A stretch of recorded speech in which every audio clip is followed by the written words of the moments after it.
সাদিক ছিল এক ছোট্ট মিষ্টি বাচ্চা। সে তার পরিবার নিয়ে একটি সুন্দর গ্রামে বাস করত। প্রতিদিন বিকেলে সে গ্রামের মাঠে তার বন্ধুদের সঙ্গে দৌড়াদৌড়ি আর খেলা করত। একদিন বিকেলে খেলার সময় হঠাৎ সাদিক লক্ষ্য করল যে মাঠের এক কোণায় একটি ছোট্ট বাছুর গরু একা একা ঘুরে বেড়াচ্ছে। গরুটির গলায় কোনো দড়ি নেই, এমনকি আশেপাশে কাউকে দেখা যাচ্ছে না। সাদিক প্রথমে কিছুক্ষণ দাঁড়িয়ে দেখল, কিন্তু কেউ এসে গরুটিকে নিচ্ছে না। সে ভাবল, এই গরুটা নিশ্চয়ই কেউ ফেলে গেছে বা হারিয়ে গেছে। আমি একে বাড়ি নিয়ে যাই, আমি এর যত্ন নেব। খুব খুশি মনে গরুটিকে বাড়ি নিয়ে এলো। বাড়িতে ঢুকতেই তার মা অবাক হয়ে জিজ্ঞেস করলেন। এই গরুটা কোথা থেকে আনলে সাদিক? সাদিক গর্ব করে বলল, মা, আমি আজ মাঠে খেলতে গিয়ে এইটা পেয়েছি।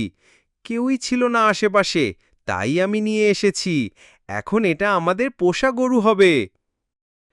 তার কথা শুনে মা একটু চিন্তিত হলেন। তিনি সাদিককে আদর করে বসিয়ে বললেন, বাবা, ইসলাম আমাদের শিক্ষা দেয়, যা আমাদের না তা আমরা রাখতে পারি না।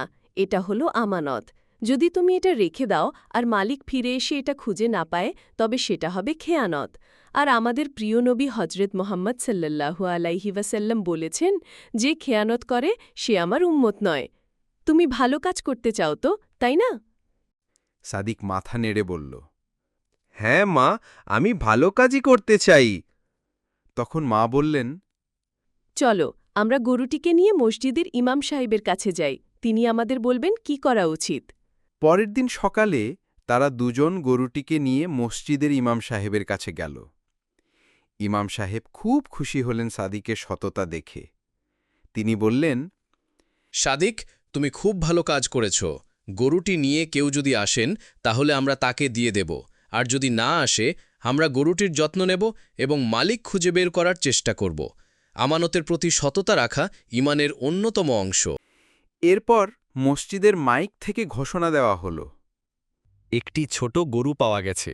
যদি কারো গরু হারিয়ে গিয়ে থাকে তাহলে মসজিদের ইমাম সাহেবের সঙ্গে যোগাযোগ করুন। 1 ঘণ্টা পরে এক বৃদ্ধ চাচা দৌড়ে মসজিদে এলেন। তার চোখে পানি। তিনি গরুটিকে দেখেই চিনে ফেললেন। কাঁদতে কাঁদতে বললেন, আলহামদুলিল্লাহ, এটা আমার আদরের গরু। সকালে বেড়াতে গিয়ে দড়ি খুলে গিয়ে পালিয়ে যায়। আমি খুব চিন্তায় ছিলাম। জাজাকাল্লাহ খায়ের বাচ্চারা, আল্লাহ তোমাদের হেফাজত করুন। সাদিক তখন অনেক খুশি হয়ে হাসল। তার মনে শান্তি অনুভব হল। সে বুঝে গেল অন্যর জিনিস ফেরত দেওয়ার আনন্দ কত বড়। সে তার মাকে বলল, মা, আমি সত্যিই খুশি। আমি যদি গরুটাকে রেখে দিতাম তাহলে কখনো এত আনন্দ পেতাম না। তার মা তাকে বুকে জড়িয়ে ধরলেন এবং বললেন, হ্যাঁ বাবা, আল্লাহ সবসময় আমানতদারদের ভালোবাসে।